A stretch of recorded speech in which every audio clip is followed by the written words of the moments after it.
Alhamdulillah, alhamdulillahirabbil alamin. Wa bihi nasta'in ala umuri dunya waddin.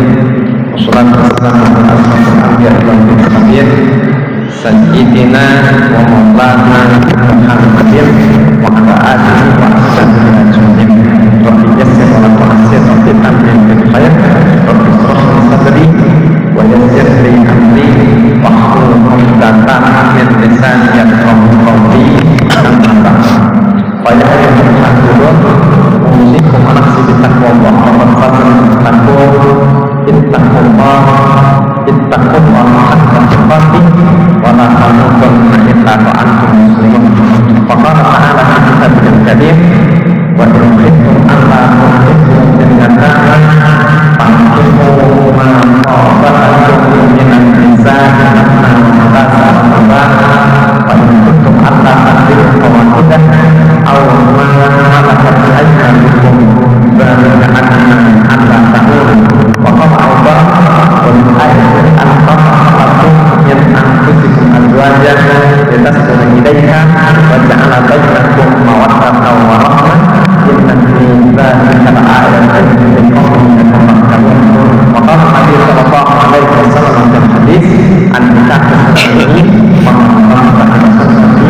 pada saat Bapak Ibu hadirin dan hadirat, khusus kepada kedua calon mempelai, terkhusus lagi kepada Nanda Tri Aprimal Ahan Binti yang sebentar lagi Nanda akan melaksanakan ucapan qabul yang termasuk rangkaian daripada rukun nikah, dan kepada Bapak Sunaini selaku wali nikah yang sebentar lagi Bapak akan melaksanakan ucapan ijab yang juga termasuk rangkaian daripada rukun nikah. Dan sudah memberikan khutbah kita berbahasa Arab karena inti khutbah adalah nasihat. Minta waktu dikit Bapak Ibu untuk anak tambahkan uraian bahasa kita Nanda Tri Aprimal dan Bapak Sunaini nikah bagi kita umat Islam, yang termasuk rangkaian ibadah kita kepada Allah. Maka jangan lupa, yang pertama yang harus kalian lakukan adalah baguskan niat ya, karena dalam hadis Nabi bersabda innamal a'malu binniyat ya, setiap amal itu kata Nabi Allah nilai sesuai dengan niatnya.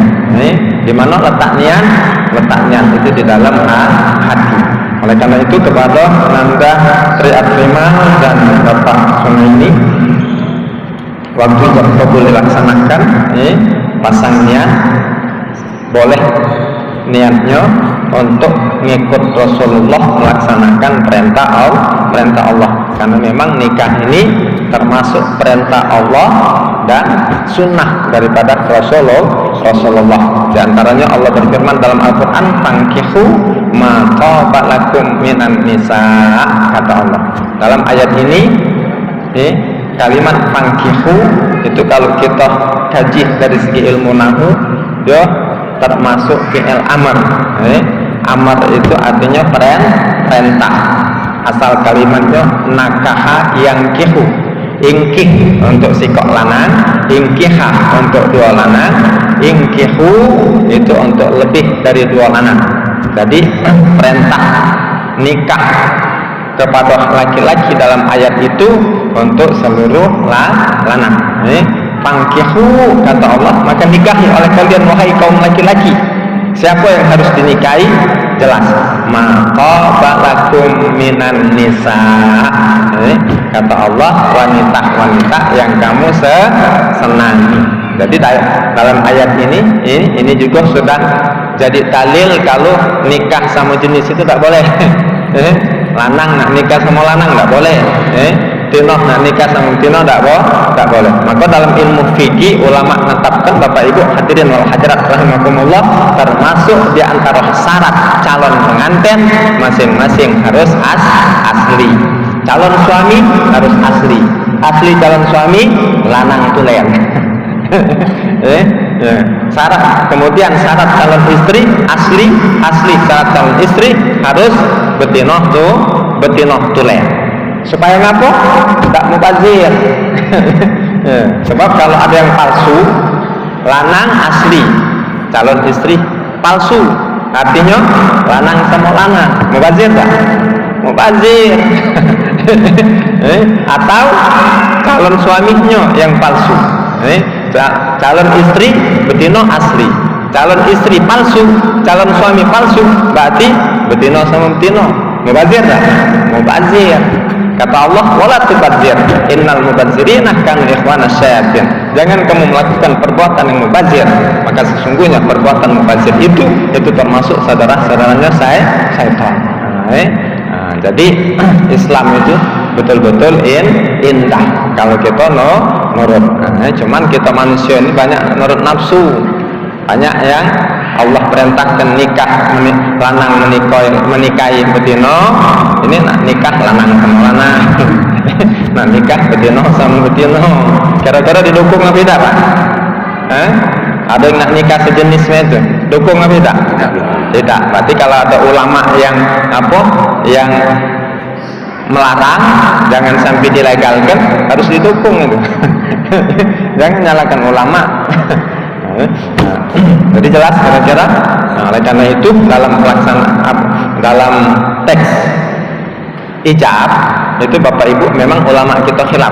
Ada yang nak nikahkan lanang kepada betino, ada yang nak nikahkan betino kepada lanang. Tapi anak dapat dari guru-guru anak, nikahkan lanang kepada betino itu lebih terhormat.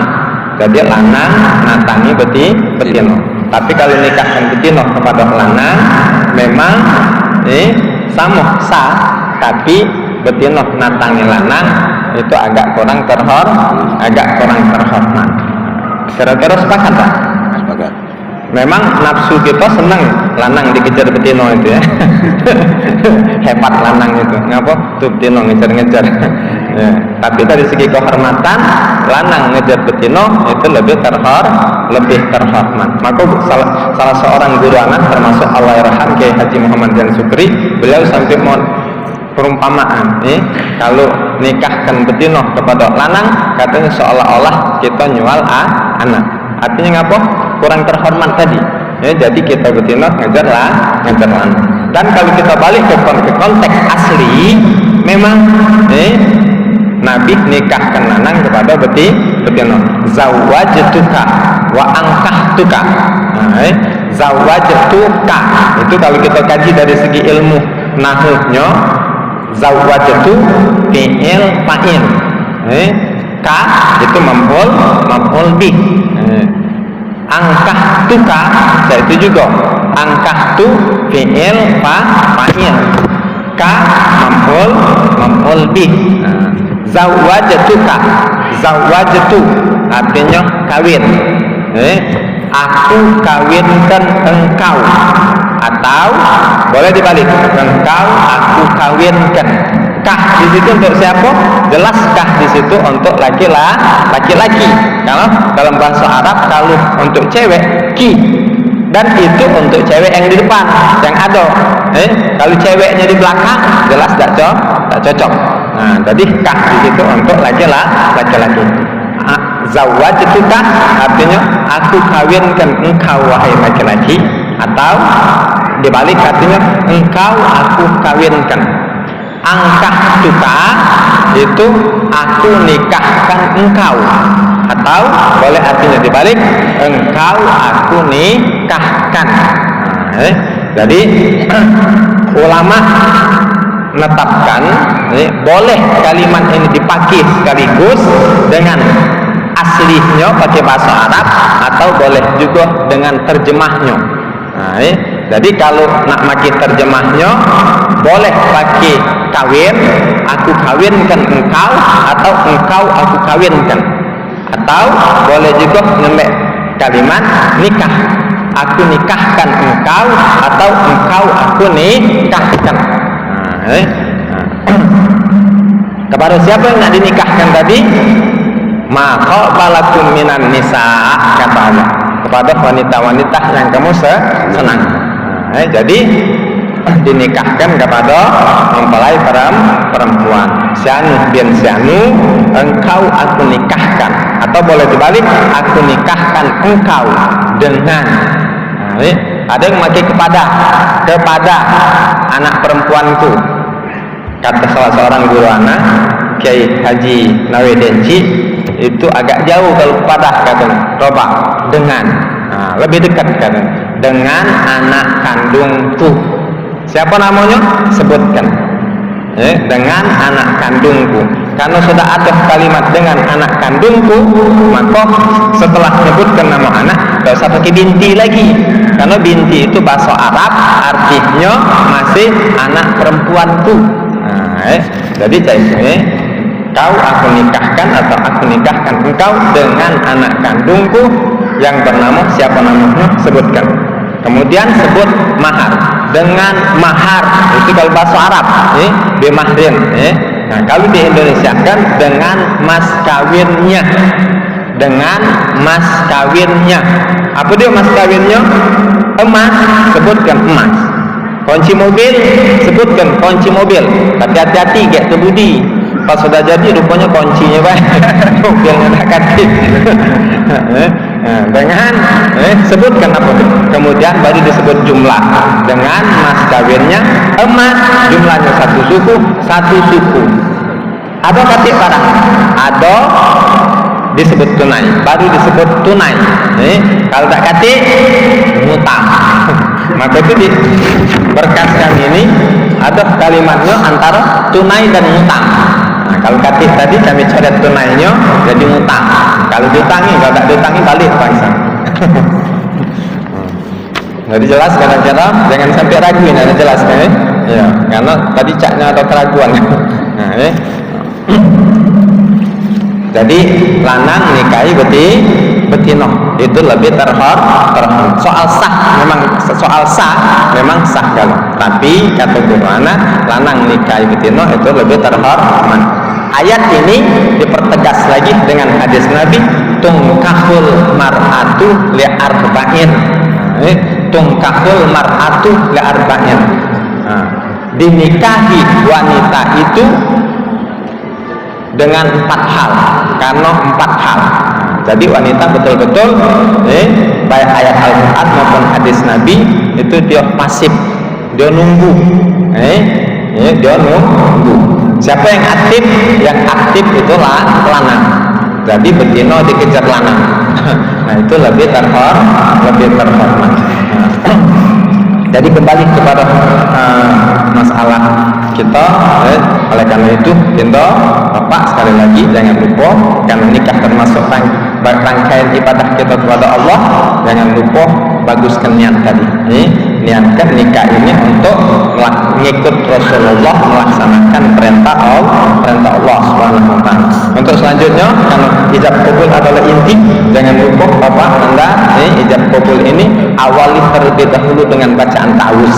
Baca a'udzubillahi minasyaitonir rajim, mohon perlindungan Allah dari godaan, dari gangguan syaitan yang terkutuk. Karena syaitan Allah jelaskan dalam Al-Quran, innahu lakum aduwwum mubin.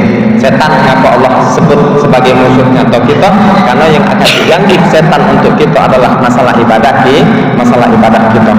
Setan berusaha cak mana kita melaksanakan ibadah tidak terlaksana. Andai kata terlaksana, kalau baca jangan sah. Itu visi misi setan. Karena visi misi mereka kata lain supaya kecuali supaya kita kaget di akhirat jadi rewang mereka dalam api neraka. Na'udzubillah semua. Kemudian setelah diawali ta'awuz, awali juga ijab qabul ini dengan bacaan basmalah. Sekurang-kurangnya baca bismillah. Karena dalam hadis Nabi bersabda, kullu amrin zibalin la yubda'u fihi bi bismillah wa ajzam, kata Nabi. Basmalah dia termasuk penyempurna amal ibadah kita kepada Allah. Kemudian tak kalah penting, jangan lupa waktu ijab qabul dilaksanakan Bapak dan Anda hatinya nyuk juga gawian. Karena dalam pelajaran yang kami dapat dari guru kami Allahyarham Kiai Haji Muhammad Dan Sukri, kata beliau, amalan itu baru akan Allah terima kalau cukup zahir dan batin. Zahirnya, lisannya nyebut, anggotanya berbuat, hatinya tak terkosong. Maka dalam sholat, rukun sholat itu secara garis besarnya 3. Ada rukun qauli, ucapan, ada rukun fi'li, perbuatan, gerakan, ada rukun qalbi, gawe hati. Apa tugas hati nanda? Tugas hati kita dua. Satu, hati tempat masang niat tadi. Kemudian yang kedua, hati tempat nyambungkan antara hamba dengan Allah Subhanahu wa taala. Oleh karena itu Bapak, Anda waktu ijab kabul dilaksanakan, jangan lupa pasang i'tiqad di hati kalian dengan mantap, tanamkan keyakinan bahwa secara hakikat yang menikahkan ini adalah Allah Subhanahu wa taala. Cak mana jalannya? Satu, karena kita makhluk yang bersifat la haula wala quwata illa billah. Yang tak katik dayah dan tak katik kekuatan. Ustaz tanya, tadi yang tak katik dayah dan kekuatan kira-kira baca ngapo? Tak baca ngapo. Illa billah, kecuali dengan dayah dan kekuatan Allah. Berarti kita bisa nutur karena dituturkan oleh Allah. Kita bisa bergerak karena kita digerakkan oleh Allah. Kita bisa berbuat karena Allah ciptakan perbuatan pada diri kita. Dalilnya banyak. Jadi di antaranya kata Allah, "Qul," katakan wahai Muhammad kepada umatmu itu, "Kullun min indillah." Bahwa segala-galanya itu datangnya dari sisi Allah. Dalam hadis Nabi bersabda, "La tataharraku dzarratun illa biiznillah." Tiada satu darah jua pun yang bergerak melainkan seluruh itu dengan izin Allah. Apa itu izin Allah tadi? Izin Allah Bapak Ibu bukan cak izin sama kita. Izin Pak ya, yo silahkan. Bukan cak itu. Tapi guru anak Allahyarham Kiai Haji Muhammad dan Hamid bin Abdul Hamid menjelaskan yang dimaksud dengan izin Allah adalah ketentuan Allah Subhanahu wa taala. Takdir Allah. Kemudian ada ayat yang Allah pertegas lagi, wallahu khalaqakum wa ma ta'malun, kata Allah. Allah yang menciptakan kamu dan Allah juga yang menciptakan perbuatan pada diri kamu. Jadi betul-betul kita manusia ini makhluk yang tak katik dayah dan tak katik kekuatan, dan ini harus kita akui dengan hati dinda, supaya amal yang kita lakukan diterima oleh Allah Subhanahu wa taala. Terlebih lagi ini dalam masalah pernikahan, yang dalam Al-Qur'an surah Ar-Rum ayat ke-21 Allah jelaskan pernikahan ini dengan Allah pakai kalimat khalaqa. Beda dengan Allah menjelaskan tentang cinta dan kasih sayang. Allah menjelaskan tentang cinta dan kasih sayang, Allah pakai kalimat ja'ala. Tapi pada saat Allah menjelaskan tentang pernikahan, tentang pasangan hidup, itu Allah gunakan kalimat khalaqa. Artinya sama-sama menjadikan, dan yang menjadikannya juga sama, yakni sama-sama Allah. Tapi dalam satu ayat dalam Al-Quran surah Ar-Rum ayat ke-21 ini, pada saat Allah menjelaskan pasangan hidup Allah pakai kalimat khalaqa. Pada saat Allah menjelaskan tentang cinta dan kasih sayang Allah pakai kalimat ja'ala. Apa bedanya? Ulama ahli tafsir menjelaskan nanda apriman itu kata mereka, kalau dalam ayat Al-Quran Allah ada menjelaskan tentang kejadian yang dijadikan, kalimat yang Allah pakai adalah kalimat khalaqa. Di ayat itu berarti menunjukkan kalau kejadian itu mutlak di tangan Allah Subhanahu wa taala. Pasangan hidup kita Allah jelaskan pada kalimat khalaqa, berarti pasangan hidup kita mutlak di tangan Allah. Yang kalau dalam bahasa sehari-hari kita apa jodoh kita Allah yang menentukan. Maka itu jangan heran Bapak Ibu, dalam masalah pernikahan ini banyak yang nikah itu tak masuk akal kita. Kami di kantor buah itu Bapak, ada yang tinggal 2 hari, ada yang tinggal 2 hari, tinggal pelaksanaan, tiba-tiba datang, "Pak, ambil berkas nikah kami." Ngapa? Tak jadi. Ada yang meninggal, ada yang karena berlari. Tadinya sudah sepakat, tiba-tiba tak jadi. Ada yang sudah berangkat sudah berangkat, wali sudah selesai mengucapkan ucapan hijab, tunai. Ada kata calon suami sudah sampai di kalimat saya terima, itu ada pendapat sudah ngatakan sah. Tapi ini baru dia sah, tiba-tiba ada yang datang, tunggu, dan tak jadi. Jadi betul-betul Bapak Ibu, nikah ini mutlak di tangan Allah. Ada yang tak masuk akal gitu. lah wong belaga harta banyak sampai mati ndak nikah, ada tak? Atau wong jahat kecil pendek hitam buntung katik kalian nikahnya sampai 4-5 kali atau kan jadi betul-betul nikah ini mutlak di tangan Allah. Oleh karena itu kepada kedua orang mempelai dan kepada kedua keluarga besar dalam besan, kalau ijab kabul sudah selesai dilaksanakan, maka langkah awal yang harus kalian lakukan dalam usaha upaya supaya rumah tangga mereka berdua ini Allah jadikan rumah tangga yang sakinah mawaddah warahmah, maka hendaklah kalian bersyukur kepada Allah, karena Allah dalam Al-Quran sudah mengingatkan, la in syakartum la'azidannakum wa la in kafartum inna adzabi lasyadid, kata Allah, barang siapa bersyukur terhadap nikmatku maka sesungguhnya pasti dia nikmat itu akan aku tambah untuk dia.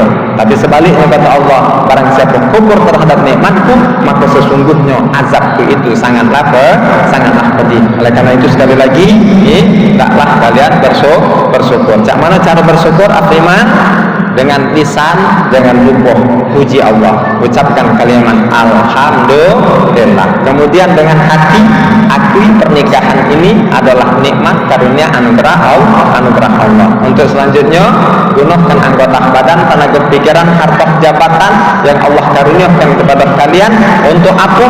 Untuk kalian menjadi hamba Allah. Karena dalam Al-Quran juga Allah sudah jelaskan, wa ma khalaqtul jinna wal insa illa liya'budun, kata Allah, tidaklah diciptakan jin dan manusia itu kecuali agar mereka menghamba kepadaku. Tadi maka dalam ayat yang lain kata Allah, wa tazawwadu fa inna khairaz zadi taqwa. Tak kata aprima bekal terbaik untuk kalian jadikan bekal dalam kalian menjalani kehidupan berumah tangga kecuali dengan bekal takwa kepada Allah Subhanahu wa taala. Apa itu takwa? Takwa bahasa sederhananya menghamba kepada Allah. Macam mana cara menghamba yang benar? Imtisalu awamirillahi wa jtinabu nawahi. Cara menghamba yang benar adalah melaksanakan apa yang Allah suruh, meninggalkan apa yang Allah larang. Itulah menghamba yang benar. Maka pesan singkat Ustaz, engkau selaku pimpinan dalam rumah tanggamu nanti, yang kata Allah ar-rijalu qawwamun 'alan nisa, jangan lupa awali dari dirimu, kemudian ajak istrimu Yasri untuk kalian mempelajari Islam agama kita dengan sungguh-sungguh, kepada kiai, kepada guru, kepada ustadz yang sudah dikenal benarnya. Untuk selanjutnya lakukan apa yang boleh menurut Islam, jangan dilakukan apa yang tidak boleh menurut Islam. Ingat waktu di kantor sudah Ustaz ingatkan, kalau selagi kita di dunia ini yang pasti itu cuma sikap. Apa? Masih ingat? Yang pasti itu adalah kematian kita. Siapapun dia, galak atau tidak, belaga atau jahat, berduit atau miskin, pejabat ataupun rakyat, yang pasti tetap cuma sikap adalah kematian kita. Sementara kematian bukan selesai urusan kita, melainkan kematian kita adalah justru proses awal daripada kehidupan kita yang abadi. Di akhirat Allah siapkan tempat males amalan kita di dunia ini cuman antara dua, yakni surga dan neraka. Surga tempat yang penuh dengan kenikmatan, neraka tempat yang penuh dengan siksaan. Maka sukses menurut Al-Quran cak mana? Kata Allah, faman zuhziha 'anil nar wa udkhilal jannah faqad faz. Siapa yang Allah bebaskan dari api neraka, Allah masukkan ke dalam surga, itulah aprima wong yang sukses itu. Maka dalam hadis Nabi bersabda, aqyasun nas aksaruhum dzikra lil maut wa asadduhum istidadan lahu. Manusia yang benar-benar cerdik, yang paling pintar itu aprima, kata Nabi, adalah manusia yang paling banyak ingat kematian dan dia selalu menyiapkan bekal untuk menghadapi kematian. Ngapo? Karena akhirat dibanding dengan dunia tak kata artinya. Sehebat apapun kesenangan kita yang ada di dunia dibanding dengan surga tak kata artinya. Sebaliknya, sehebat apapun saraf kita di dunia dibanding dengan siksaan dalam api neraka juga tak kata artinya. Maka sekali lagi Ustaz ingatkan, jadilah kalian hamba Allah yang bertakwa kepada Allah. Ini saja Bapak Ibu yang dapat saya sampaikan, mudah-mudahan ada manfaat. Aku qauli hadza wa astaghfirullahal azim li wa lakum wa lisa'iril muslimin wal muslimat wal mu'minin wal mu'minat fastaghfiruhu innahu huwal ghafurur rahim.